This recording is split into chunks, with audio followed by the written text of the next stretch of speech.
তোমরা কেমন আছো? আমি তো খুব ভালো আছি। এই এক্ষুনি বাজার থেকে এলাম। আমি কী কী বাজার করেছি তোমাদের দেখাই। প্রথমেই দেখাই ফল। এই দেখো, আমি এনার বাচ্চাদের জন্য আর আমাদের জন্য, আমরা তো আপেল খাই, তাই এই যে আমি 2 কেজি আপেল নিয়ে চলে এসেছি। 2 কেজি আপেল। এই কলাগুলো ছোট ছোট কলা, এখন তো ছট পুজো সবে গেছে, তাই ছোট ছোট কলা খুব বাজারে আছে। এবার শুকিয়ে যাচ্ছে, ওই জন্য একটু কম দামে দিয়ে দিয়েছে বলে এই কলাগুলো নিয়ে চলে এসেছি।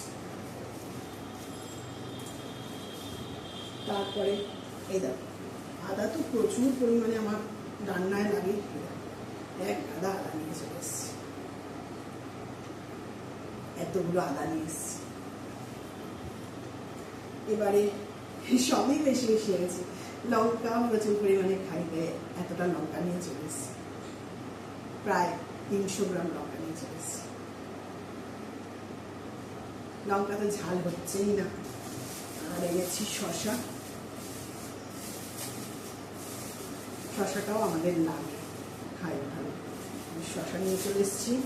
একটা বেগুন নিয়ে এসেছি, কাঁচকলা নিয়ে এসেছি, কাঁচা কলা। আর এনেছি রাঙা আলু।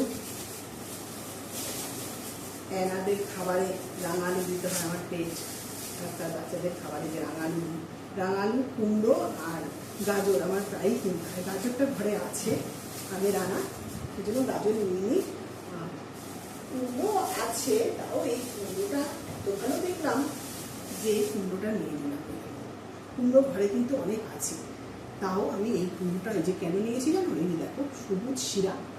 এই সবুজ শিরা আর দেশি কুমড়ো। আমি ওই চেন্নাই কুমড়ো নিই না, এটা চাইনিজ কুমড়ো বলে, ওটা আমি নিই না। দেশি কুমড়ো নিয়েছি। আর এই যে দেখো সবুজ শিরা, এই সবুজ শিরাটা কুমড়োগুলো খুব টেস্টি। এবার আমি অনেকটা কুমড়ো নিয়ে নিয়েছি, 1 কেজিরও ওপরে এটা নিয়েছি। এখন তো জানি পেঁয়াজকালি, শীতের সবজি উঠছে, ওই জন্য পেঁয়াজকালি নিয়ে নিয়েছি, ফ্রেশ পেঁয়াজকালি নিয়ে নিয়েছি। আর নিয়েছি মূলো নিতে গিয়ে মূলোর শাক দেখছি 20 টাকা বান্ডিল মূলো, 5টা করে মূলো আছে। এবার যেটা শাক ভালো সেটা নিল, এরকম ভেবে শাক দিচ্ছিলাম। তখন দাদা বললেন, যার দোকান থেকে নিয়েছি সেই দাদা বললেন, আপনার শাক চাই? আচ্ছা, শাক দিচ্ছি। উনি আবার এক্সট্রা কতটা, কেউ হয়তো শাক নেয়নি, শুধু মূলোই নিয়েছে। এই জন্য আমার মূলোর সাথে এই শাকটা ছিল।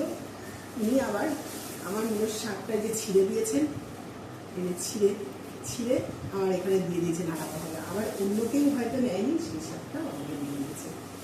তাহলে আজকের বাজার তোমাদের দেখালাম এইটুকুই। তো ভালো আছি, ভালো থাকো, ভালো থাকুন, সকলকে ভালো রাখুন, সকলকে ভালোবাসুন, এই বলে আমি আমার গল্পটি শেষ করলাম। আবার যখন যা কিছু শুনবো দেখাবো।